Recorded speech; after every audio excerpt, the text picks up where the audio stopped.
अस्सलाम वालेकुम। Team 10 up की तरफ से ये इस कोर्स का लेक्चर 5 है। आप पेन पेपर पेंसिल अपने पास पकड़ लें ताकि आप इंपॉर्टेंट पॉइंट्स को नोट डाउन कर सकें। तो दोस्तों, इस लेक्चर में हम पैटर्न बेस्ड ट्रेडिंग को कवर करेंगे। इसमें मैं आपको मुख्तलिफ पैटर्न्स की स्टडी करवाऊंगा और मैं आपको ऐसी टिप्स दूंगा जिससे आपका रिस्क कम होगा और आपका रिवॉर्ड बढ़ेगा। तो दोस्तों, जैसा आप देख सकते हो कि यहाँ पे मुख्तलिफ पैटर्न्स हैं, जैसे head and shoulders, rectangles, channels, flags, pennants, symmetrical triangle, ascending triangle, descending triangle, wedge continuation, wedge reversal, double top, double bottom, triple top, triple bottom. ये सारे मुख्तलिफ पैटर्न्स हैं। हम इन सबको चार्ट्स पे देखेंगे। तो दोस्तों, अब सवाल ये है कि ये पैटर्न बनता कैसे है। इसका तो कोई फिक्स क्राइटेरिया नहीं है, मगर जैसा कि हमने सपोर्ट और रेजिस्टेंस में पढ़ा था कि जहाँ भी दो पॉइंट्स मैच हो जाएंगे उसको हम सपोर्ट या रेजिस्टेंस कंसीडर कर सकते हैं। इसी तरीके से ये पैटर्न्स भी होते हैं।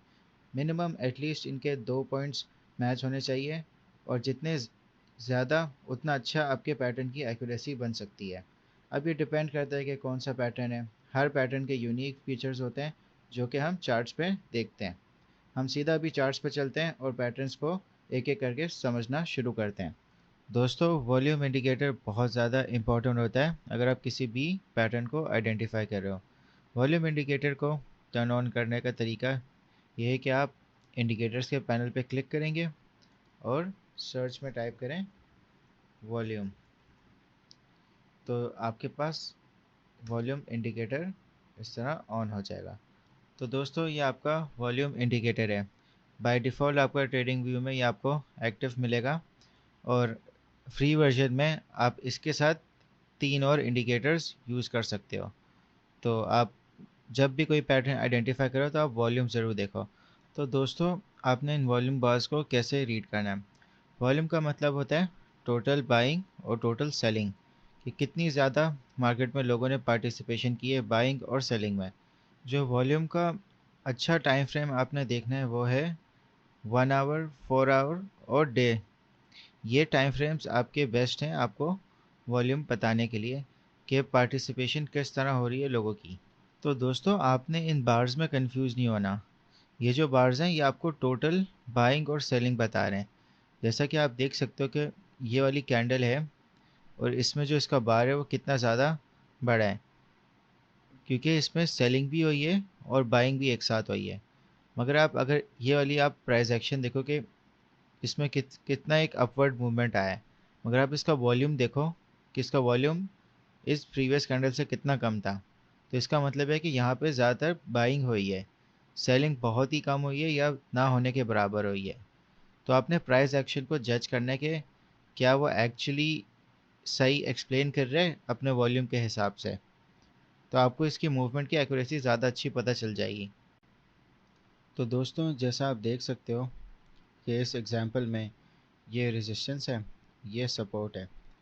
कि आप देख सकते हैं कि यहाँ पे रेजिस्टेंस मिली, फिर दोबारा मिली, फिर तीसरी बार मिली, फिर जब चौथी बार इसने ब्रेकआउट किया तो वो एक अनसक्सेसफुल ब्रेकआउट था।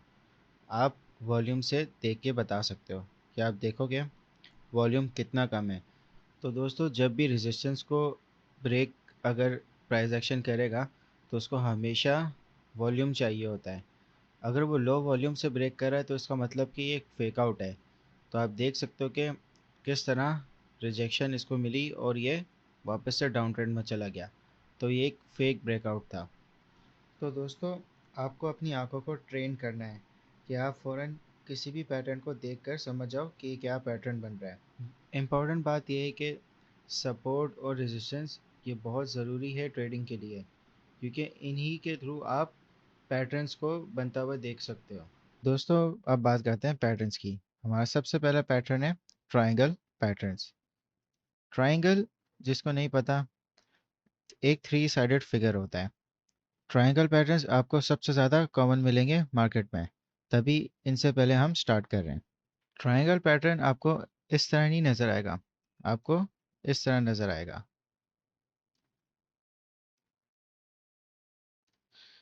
ये वाली साइड और ये वाली साइड, ये दो मेन साइड्स होंगी, और जो प्राइस एक्शन होगा वो आपको इस तरह होवर करता हुआ नज़र आएगा। कि जो प्राइस एक्शन है वो आपका यहाँ से ब्रेकआउट करके अपवर्ड मूवमेंट ले सकता है या इस पैटर्न को ब्रेक करके डाउन ट्रेंड में आ सकता है। तो दोस्तों, ट्रायंगल पैटर्न्स 3 टाइप के होते हैं। पहला जो सिमेट्रिकल ट्रायंगल होता है, उसमें जो प्राइस एक्शन है आपको एक सेम मूवमेंट में आपको नज़र आ रहा होता है, और जो असेंडिंग ट्रायंगल है उसमें जो प्राइस होता है वो आपको अपवर्ड मूवमेंट में नज़र आएगा। सिमेट्रिकल ट्रायंगल में आपको साइडवेज मूवमेंट मिल रही होगी, असेंडिंग ट्रायंगल में आपको अप ट्रेंड एक मिल रहा होगा। जो तीसरा पैटर्न है वो आपका डिसेंडिंग ट्रायंगल होगा, कि जो इसमें प्राइस होगी वो एक डाउन ट्रेंड में होगी। अब जो पैटर्न्स की जो सक्सेस रेट होता है वो 85% होता है और 15% फेलियर रेट होता है। तो एक बहुत हाई चांस है कि आपकी ट्रेड इसमें अच्छी जा सकती है। अब मैं आपको बताता हूँ कि ट्रायंगल पैटर्न्स में आप लॉटरी कैसे जीत सकते हो। आपने देखा होगा कि यहाँ ऊपर ट्रेंड लाइन है और नीचे ट्रेंड लाइन है, तो इस साइड का क्या काम है। ये साइड आपने वैसे बनानी नहीं होती, आपने सिर्फ ये वाली ट्रेंड लाइन और नीचे वाली ट्रेंड लाइन, ये दो ट्रेंड लाइंस आपने बनानी होती हैं। तो जो लॉटरी पॉइंट है वो इनके बीच की हाइट है, ये वाली हाइट इनका लॉटरी पॉइंट है। अगर ब्रेकआउट, अगर जैसे असेंडिंग ट्रायंगल ये बना हुआ है, तो अगर इसका ब्रेकआउट होता है तो ये ऊपर तक इसका, यहाँ तक आप एक पंप एक्सपेक्ट कर सकते हो जो इसकी हाइट के बराबर होगा। और अगर इसका डाउन ट्रेंड में ब्रेकआउट होता है तो इसी तरह जो इसकी हाइट है उस हिसाब से जो प्राइस होगा वो नीचे जाएगा। तो आप ब्रेकआउट्स पे बहुत अच्छी ट्रेड कर सकते हो और एक अच्छा प्रॉफिट बना सकते हो। अब दोस्तों, अब हम डायरेक्ट प्राइस एक्शन पे जाते हैं और ट्रायंगल पैटर्न को बनाते हैं, और मैं आपको लॉटरी पॉइंट भी दिखाता हूँ कि ये कितना कामयाब है। जैसा कि दोस्तों आप देख सकते हो, ये बिटकॉइन का 4 आवर चार्ट है और इसमें हम ट्रायंगल पैटर्न बनाते हैं। हमने पहले सपोर्ट लाइन बनानी है। अगर आप देखो कि जो सपोर्ट है प्राइस को, एक बार यहाँ मिली, फिर दूसरी बार यहाँ मिली, फिर तीसरी बार यहाँ मिली, फिर फोर्थ टाइम भी यहाँ मिली, ये इसकी सपोर्ट ट्रेंड लाइन बन गई। अब इसकी रेजिस्टेंस ट्रेंड लाइन बनाते हैं।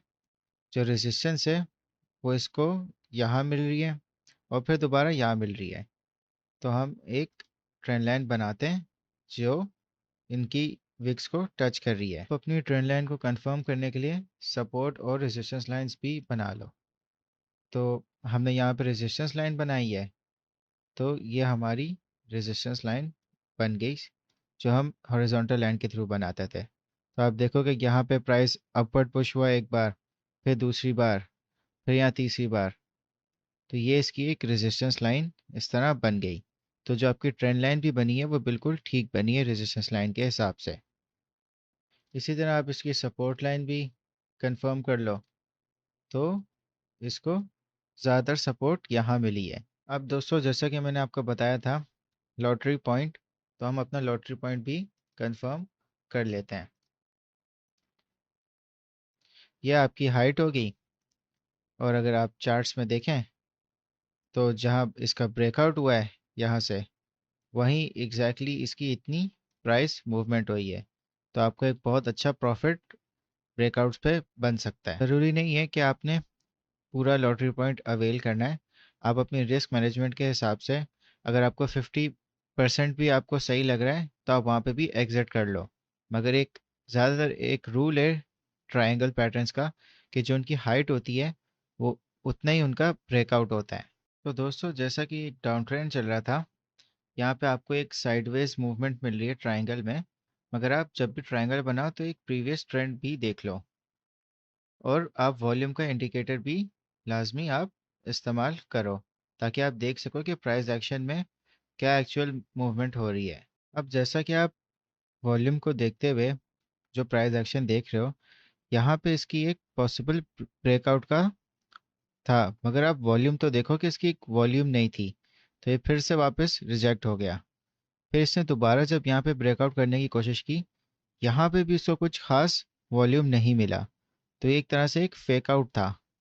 तो आप समझ जाना चाहिए आपको कि वॉल्यूम जब नहीं है और एक तरह से वैसे ही डाउन ट्रेंड चल रहा था, तो इसने मोस्ट लाइकली नीचे की तरफ ब्रेकआउट इसने हो जाना था।